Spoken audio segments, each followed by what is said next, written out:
Acts chapter 22. Brothers and fathers, listen now to my defense. When they heard him speak to the Aramaic, they became very quiet. Then Paul said, I am a Jew, born in Tarsus and Cilicia, but brought up in this city.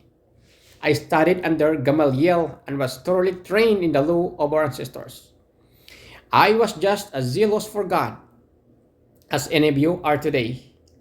I persecuted the followers of the way to their death, arresting both men and women and throwing them into prison. As the high priest and all the council can themselves testify, I even obtained letters from them to their associates in Damascus, and went there to bring these people as prisoners to Jerusalem to be punished. About noon, as I came near Damascus, suddenly a bright light from heaven flashed around me. I fell to the ground and heard a voice say to me, Saul, Saul, why do you persecute me? Who are you, Lord? I asked.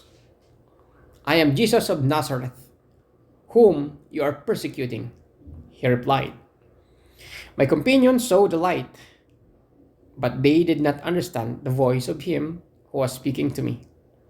What shall I do, Lord? I asked. Get up, the Lord said, and go into Damascus.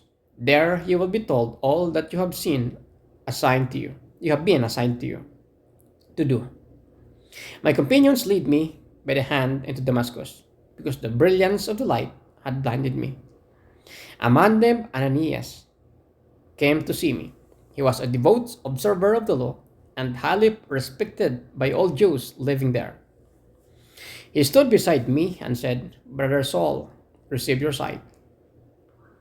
And at that very moment, I was able to see him. Then he said, The God of our ancestors has chosen you to know his will and to see the righteous one and to hear words from his mouth.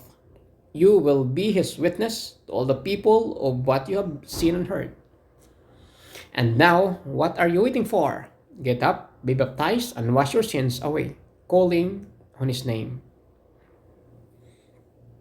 When I returned to Jerusalem and was praying at the temple, I fell into the trance and saw the Lord speaking to me. Quick, he said, leave Jerusalem immediately, because the people here will not accept your testimony about me. Lord, I replied, these people know that I went from one synagogue to another to imprison and beat those who believe in you. And when the blood of your martyr Stephen was shed, I stood there giving my approval and guarding the clothes of those who were killing him.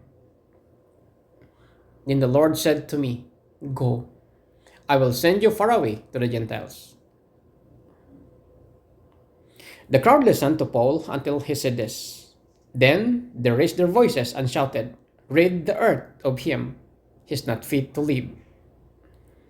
As they were shouting and throwing off their cloaks and flinging dust into the air, the commander ordered that Paul be taken into the barracks.